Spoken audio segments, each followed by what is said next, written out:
For the longest time, Microsoft was the #1 word processing software. Now, with Google Docs, they have become top competitors. Each has its own advantages and disadvantages over each other. We've written a list some of these differences. First is functionality. As a computer application, Microsoft Word holds very strong for its functions.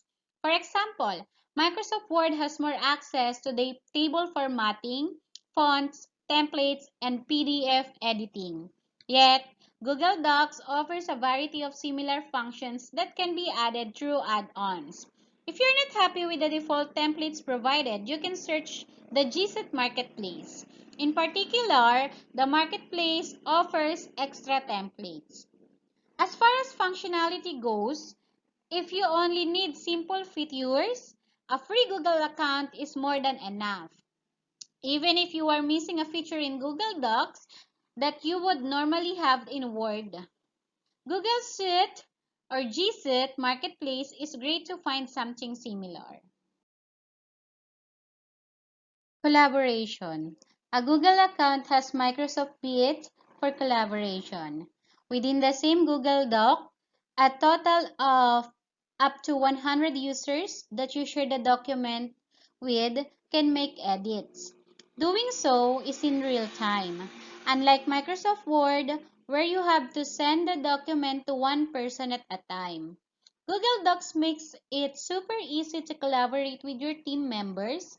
At AB Web, we are a huge fan of this feature and use it daily. So in Google Docs, it has a real-time collaboration. So you can share your Google Docs with up to 100 users, and you can edit your document in real time. Kahit sabay-sabay kayo, you can edit. While kay Microsoft Word, you need to save first the document and then send it to another person.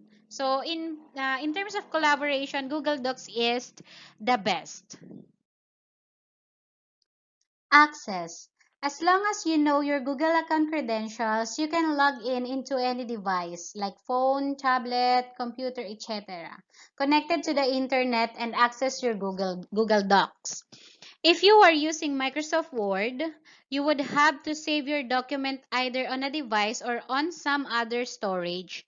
The difference between Microsoft Word and Google Docs is that once a Word document is saved, you have to open it up in the application itself to make edits. In Google Docs, you never have to save. You can access it anywhere, anytime, and on any device to make changes or to view it. In terms of offline access, you don't have to be connected to the internet to create or edit a Word document. A free Google account now offers offline access as well.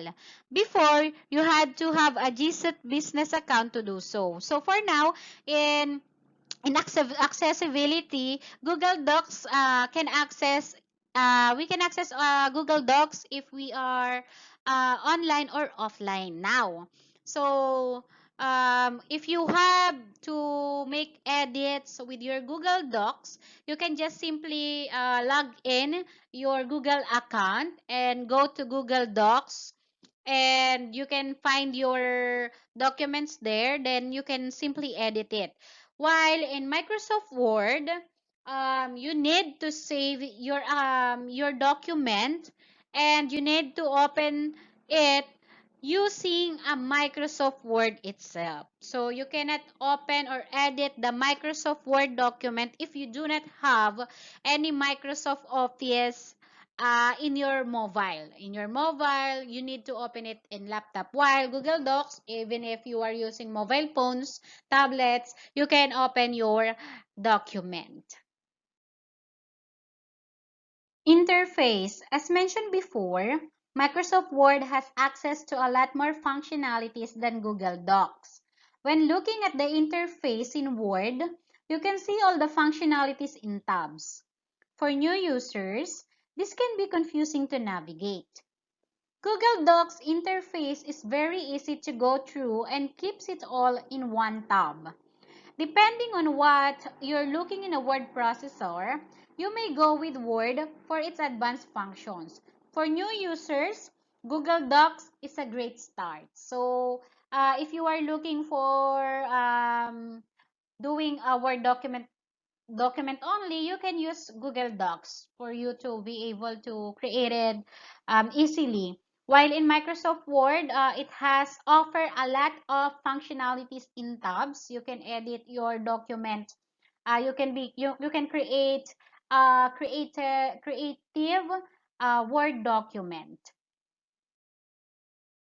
As you can see in this, the interface of Microsoft Word and Google Docs. So in the upper part is the interface of the Microsoft Word, while in the lower part is the interface of the Google Docs. As you can see in the interface of Microsoft Word, it has a lot of tabs, which is you can see the File tab, Home tab, Insert tab, Draw tab, Design tab, Layout tab, Reference tab, Mailings tab, Review, View, and Help. In File tab, you can see different option there. How can you save your file? Save as, open, and so on. In Home tab, this is the ribbons or the options you can see it. The font style, the font size, the bold, italic, underline, um, and so on and so forth. And insert tab, you can see a lot of image placement and external materials there. You can insert a table, insert a picture, smart art, screenshot. You can also insert videos, pictures, illustrations, objects, symbols, and also mathematics equations. You can see all of them in insert tab. While in design tab, you can design your um, document layout. Diyan natin makikita yung size ng ating bond paper, yung portrait or landscape, so on and so on. And while in the Google Docs, as you can see, it offers a tab which is File, Edit, View, Insert, Format, Tools, Add-ons, and Help. As mentioned earlier, if you need some functionalities that offers in Microsoft Word that and didn't or doesn't offer in Google Docs, you can add-ons. You can search in G Suite Marketplace by clicking the add-ons. Okay? So as you can see here, you can see the normal text or the font style, font sizes, and the bold, italic, underline, and so on and so forth. So as you can see, the interface of Google Docs is simpler than the interface of the Microsoft Word. And as stated earlier again, Microsoft Word offers a lot of functionalities. As you can see, it has a lot of tabs. While kay Google Docs, it offers some functionalities and you can see it in just one tab. When it comes to compatibility, Google Docs offers the option to download your document as a Microsoft Word document, along with a few other files type such as ODT, PDF, RTF, HTML, TXT, and EPUB. The difference of Microsoft Word doesn't offer the same compatibility as Google Docs. So, ibig sabihin po, we can download our Google Docs into a Microsoft Word. While Microsoft Word, we cannot download it or save it as a Google Docs. Okay, we can just go to our Google Drive, and save or upload our Microsoft Word document there. And then once we open our Microsoft Word mula doon sa Google Drive na pinag-uploadan natin, we can see it into a Google Docs type na po. Okay po? Cost and affordability. A free Google account gives you access to Google Docs, Google Sheets, and Google Slides. With a free Microsoft account, you have access to online version of Microsoft Word, PowerPoint, and Excel. These online versions from Microsoft have very limited functions and capabilities when compared to their desktop applications. Not to mention, the online version tend to be glitchy and not as reliable when compared to Google Docs. If you want the full desktop application, there is a fee of 6.99 per month dollar per month or $69.99 per year. Keep in mind this is for one computer only. They also offer their home version, which is $9.99 per month or $99.99 per year for up to 5 computers. A personal Google account is completely free and comes with the full versions of Google Docs, Google Sheets, and Google Slides. No installation is needed and no manual updates are required. Installation of the Microsoft Office programs can take up to 1 hour. So, in terms of cost and affordability, Microsoft Word has a fee. So, binibili po natin yung mga Microsoft Word natin na nilalagay sa ating desktop application. While si Google Docs po is free. Once you have a Google account that is free, 'di ba?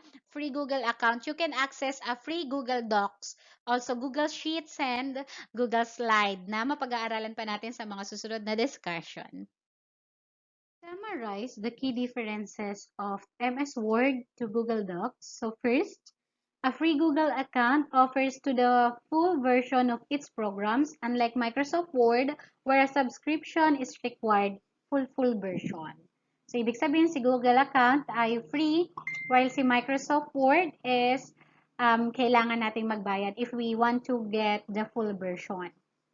Second, Microsoft Word offers some functionality than Google Docs doesn't have. So when we say if we want to use a lot of functionality, we need to use Microsoft Word. But if we want to create a simple document, we just go to Google Docs. Third, real-time collaboration is only offered in Google Docs. So, real-time collaboration, yung gusto natin sabay-sabay tayong mag-i-input ng data sa isang document, Google Docs tayo. Next, you can save a Google Docs as a Microsoft Word document. While si Microsoft Word document, hindi mo siya pwedeng i-save as Google Docs. Pero, pwede mo siyang i-upload sa iyong Google Drive at pag binisit mo yun sa Google Drive mo, makikita mo yun as Google Docs na po. Lastly, Google Docs has a simple, user-friendly interface. So, great for new users. So, if you are new users, best niya nang gamitin si Google Docs. Here are some functions that offers in Microsoft Word na hindi siya na-offer kay Google Docs. So, we have mail merge, and we also have text wrapping, the inline with the text, square, tight, true, and tap and bottom, behind text, and in front of text. So, ito pong mga functions na to ay available kay Microsoft Word pero hindi siya available kay Google Docs. Two components of mail merge. First is the form document. It is generally the document that contains the main body of the message we want to convey or send. The main body of the message is the part of the form document that remains the same no matter whom you send it to form among your list. Second is the list or data file. This is where the individual information or data that needs to be plugged in to the form document is placed and maintained. One of the best thing about the mail merge feature is that it allows data file to be created from within the Microsoft Word application itself, or it gets data from a file created in Microsoft Excel or other data formats. In this way, fields that needed to be filled up on the form document can easily be maintained without accidentally altering the form or main document.